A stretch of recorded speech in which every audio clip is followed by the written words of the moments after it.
ब्रेकनंतर बुलेटिनमध्ये पुन्हा एकदा स्वागत. आपण बघताय टी टाइम न्यूज. बातमी कोल्हापुरातली. कोल्हापूर जिल्ह्यामधल्या 108 रुग्णवाहिका सेवेच्या चालकांनी आज अचानकपणे बंद पुकारला आणि बीव्हीजी कंपनीच्या विरोधात आंदोलन छेडले. या सर्व चालकांनी आज एकत्र येऊन छत्रपती प्रमिला राजे रुग्णालयाच्या समोर जोरदार निदर्शने केली.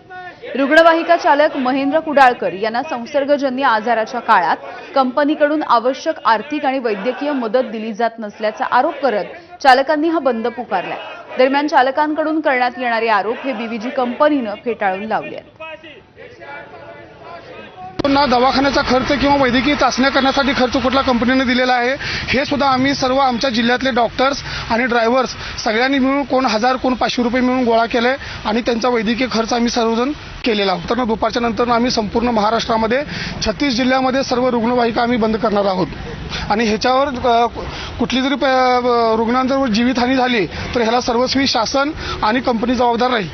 ते जेव्हापासून त्यांना आजार डिटेक्ट झालेला आहे तेव्हापासून आज अखेर त्यांना वारंवार जे काही ट्रीटमेंट असेल किंवा त्याच्या संदर्भातली जी काही चाचण्या झालेल्या असतील त्याच्या काही बिलिंग असेल त्यांना वारंवार आपण त्या संबंधित चालकांना जे येऊन मला भेटतील किंवा संबंधित विषयी ज्या वेळेस मला फोन झालेले त्यावेळेस आपण त्यांना तशी सूचना केलेली आहे की त्याचं 1 रुपयाचं बिल असू द्या नाहीतर कितीही असू द्या तिची फाईल जमा करा.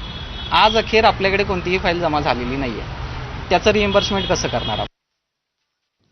आणि यानंतर आपण थेट जाऊयात. रोहित पवार हे विकास लवांडे यांना भेटण्यासाठी पोहोचलेले